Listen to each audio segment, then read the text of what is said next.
friends, in this video we will discuss the conditional statements and loops in Python. So let us consider a scenario that if a salesman has done sales more than 10,000, incentive will be 20%. And if the sales is less than 10,000, then 10% incentive will be provided. So now we will ask the salesman to enter his sales. For that, we will use the input function. Okay. So sales is equals to input. I'm using this input function, input, enter the sales. If I run this, now see, enter the sales. This is the output of input function. Input function is working here. Whatever input we will give over here, that will be recorded in sales. So let us suppose I have given 15,000. Okay, and enter. Now if I check sales, sales is 15,000. Okay, so this is how we can use input function. Now I'm using the conditional statement that if sales is greater than or equals to 10,000, then incentive will be equals to sales into its percentage. Percentage will be 20%. If sales is greater than or equals to 10,000, then only incentive will be 20%. So I have incentive will be sales into 0.20. Okay, and if I run this, this is mathematically it is okay, but if I run this, it will throw an error. Okay, now this is an error. I'll tell you why this error we have. But have you noticed this thing, colon after this? Now this colon is working as indentation over here. It is just like brackets. That if function is starting here and it is ending here. Okay, so actually what has happened, my sales is treated as a string, and I'm doing some mathematical operation on a string data type. That is why it has thrown an error. So now if I check the type of sales, if I run this, see, this is a string. So I can convert this string into float. How to convert? Sales is equals to, now I will write float first. Okay, sales can be anything in points as well, like 51.5. That is why I have written float. So float, then we have given this input function, input, enter the sales. So whatever sales I will enter with the help of this input function, it will be converted into float, and then it will be recorded in my sales. Okay, so I'm running this. Let us suppose 18,000 this time and enter. So sales is 18,000. Now if I run this, incentive is equals to sales into 20% if sales is greater than 10,000. This is working as indentation brackets over here. Then print incentive is equals to, it will come, this incentive is equals to, it will come as it is because it is in double quotes. This is a string. After that, incentive. What is the incentive which is calculated over here? So if I run this line, now let's check what is the incentive. Incentive is 3,600. Why? Because sales was 18,000 and incentive will be 20% of the sales. So 20% is 3,600 of 18,000. Okay. So in between, I'm introducing one new concept as well. I've created a list which is X and the values are 11, 12, 13, 14 and 15. Now what I'm doing, I'm assigning the values of X in Y, same values. So I run this code and let's check what Y holds. Y is also having same values as X is having 11, 12, 13, 14 and 15. But now if I update the first element of x. First element is I've given index number 0. So 0, 1, 2, 3, 4. These are the index numbers. So I want to update this one. So I will give index number 0. And I've updated this element from 11 to 5001. Now see, now the first one is 5001 instead of 11. I have updated. But if I check y as well, y is also showing 5001. So this is dangerous. Okay, it is changing dynamically, which can be dangerous sometimes. So it is same like the pointers we use in C, C++ or Java language. Okay, so that is why to overcome this, either you use copy method or do like this. Okay, so I've used copy method. Y is equals to x dot copy. Now, if I copy the values of x into y, so values of y are these things. But now again, if I update the value of x, let us suppose the value at the index 1 is 6000. I'm updating. Okay, and let's check, run this x. So earlier it was 12, so it is 6000 now. But now if I check y will remain same. It will remain 12 only. Okay, so now changes made in x will not be reflected on y. This concept is known as deep copy. We will use this concept because sometimes we need to take care of all these things. Now again, back to the conditional statement with else condition. Sales. This code we have already done. Float input, enter the sales. Let us suppose this time I'm entering sales, that is 20,000. Enter. Now, if sales is greater than or equals to 10,000, okay, so incentive will be 20%. And if sales is less than, if it is not greater than or equals to 10,000, the control will come in else condition. In that condition, in that case, incentive will be only 10% of the sales. This is what we have discussed. So right now we are using else function as well. Sorry, this is not function, else in the conditional statement. If sales is greater than equals to 10,000, incentive will be 20% of the sales. Incentive will be printed as incentive is equals to incentive. This is we have done earlier. Now we will print total salary. Total salary will be equals to sales, whatever sales that person has done. We have entered sales, that is 20,000 plus incentive, and incentive will be calculated from here. So value of incentive will come. So total sales will be calculated. But if sales is not greater than 10,000, it is less than 10,000, then control will directly go to else. And here incentive will be only 10%. Again, the same code we have. So if I run this,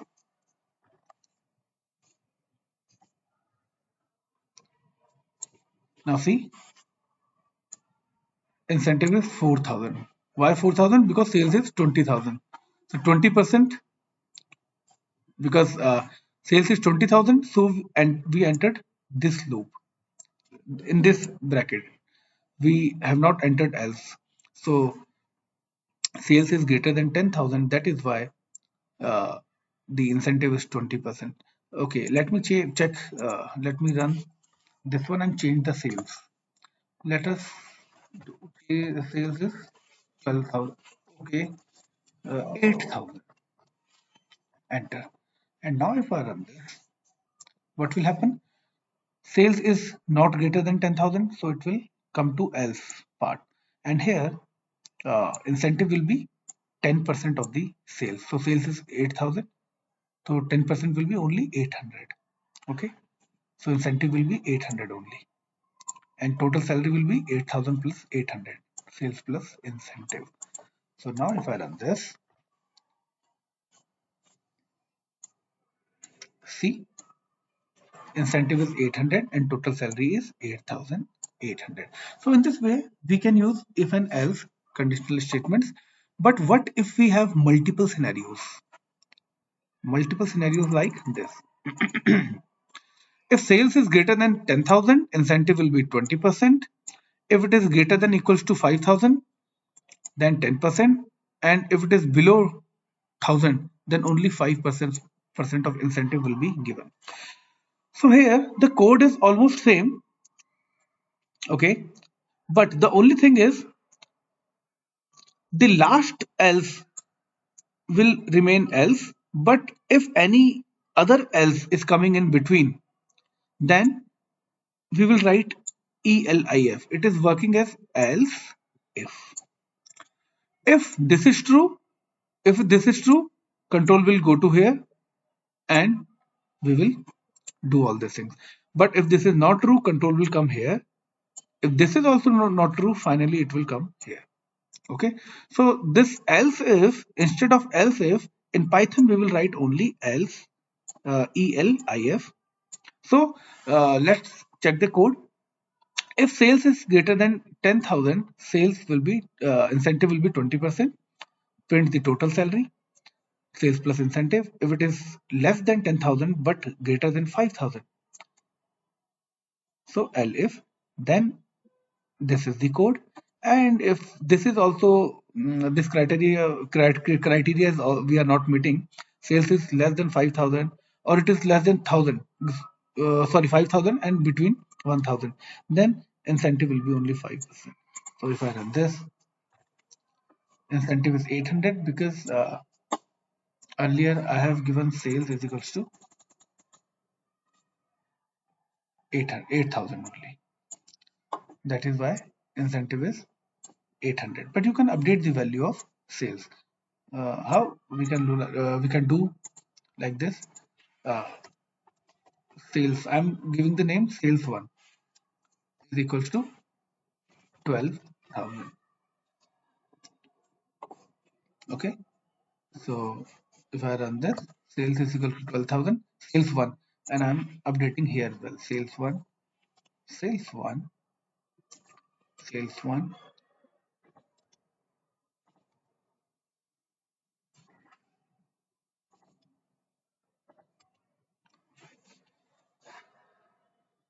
Okay. And now if I run this, now see the output. Incentive is 2,400 because sales is 12,000, which is more than 10,000, 20%, and total salary will be 14,400. So in this way we can use if else condition and nested condition. This is known as nested condition, where a function calls itself. Okay. So again condition, again condition, again we have condition. So nested condition, multiple statements we have. Okay. Now I have to check whether the number is divisible by 2, 3 or not divisible by anyone. So number I'm giving as integer. It will come as integer. Input, enter any number. Let us suppose 22. Enter. So number is 22. So how to do this? You can practice also. Do practice by yourself. If not, you are not able to do it, then go through this coding. If number is divided by 2, okay, if and this remainder, and we are getting remainder 0. If we are dividing this number, which is 22, which we have entered, with 2, and the remainder is 0, and again if we have divided the same number and again the remainder is 0, it means the number is divisible by 2 as well as 3. If this is the criteria bit, but if here the criteria is true, number is divisible by 2, but it is not divisible by 3, then control will come to else. Then in that case print divisible by 2 but not by 3. But if this criteria fails in the starting, number is not divisible by 2, then what will happen? Control will directly go to else. And here we will check with 3 because we have already checked with 2. Number is not divisible by 2, that is why we came to else condition, and now we'll check whether the number is divisible by 3. And again, if remainder is 0, it means not divisible by 2 but divisible by 3. But here also, if condition fails, number is not divisible by 3 as well. In starting, it was not divisible by 2, but it is also not divisible by 3. Then control will go to else, then print not divisible by 2 and 3. So we have entered this number 22. So let's check the code. What will be the output? Divisible by 2 but not by 3. So 22 is divisible by 2, not by 3. And if I write, uh, enter the number, let us suppose if I give 30. So it is divisible by both. Run.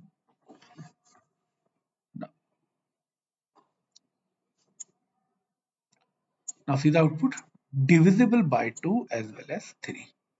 30 is divisible by both. Or the same code, see logic, you can apply any logic. Logic should be correct. All the logics are correct. Okay, then there is no issue. You can apply the same thing through different logics as well. So you can try this way as well. Okay, try this code. It will also give you the same output. Logic should be correct. Result will come correct. Okay, now let's check the scenario of loop. I have this list x and with these variables, these elements 10, 11, 12, 13 and 14, and I want to print all the elements of the list one by one. So for this, how we use loops in Python, we'll write for I in x. I is the number which will by default it will increment. Once I will be 0 for index number 0, then it will be 1, then 2, then 3, then 4. So it will increase. And what I've done, I have written print I. So firstly I will be 0, the index number will be 0. Then next time it will be 1, then 2. So all the values of all the indexes, it will come as an output, it will be printed. So, so this is the, now see, we have updated the values of x 5001 and 6000, that is why it is showing me these values, then 13, 14 and 15. Same we can do for string as well. Let us suppose this is the name for I in Anuj Thapliyal. Print current letter is equals to I. So it has shown like this. If I write, you know, dr dot then space, and now if I run, now see, index number for D, index number is 0, then it will be incremented, it will be 1 for R, for 2 for this dot, 3 for this space, then 4 for this A, 5th for this N. So in this way it has printed each and every element, okay, through indexing. So I hope you got the concepts of statements, conditional statements and the loop. If you face any, if you have any query, any point you want clarification, so in that case you can drop a message and I will reply there only. So keep practicing. We'll update the next video very soon. Thanks.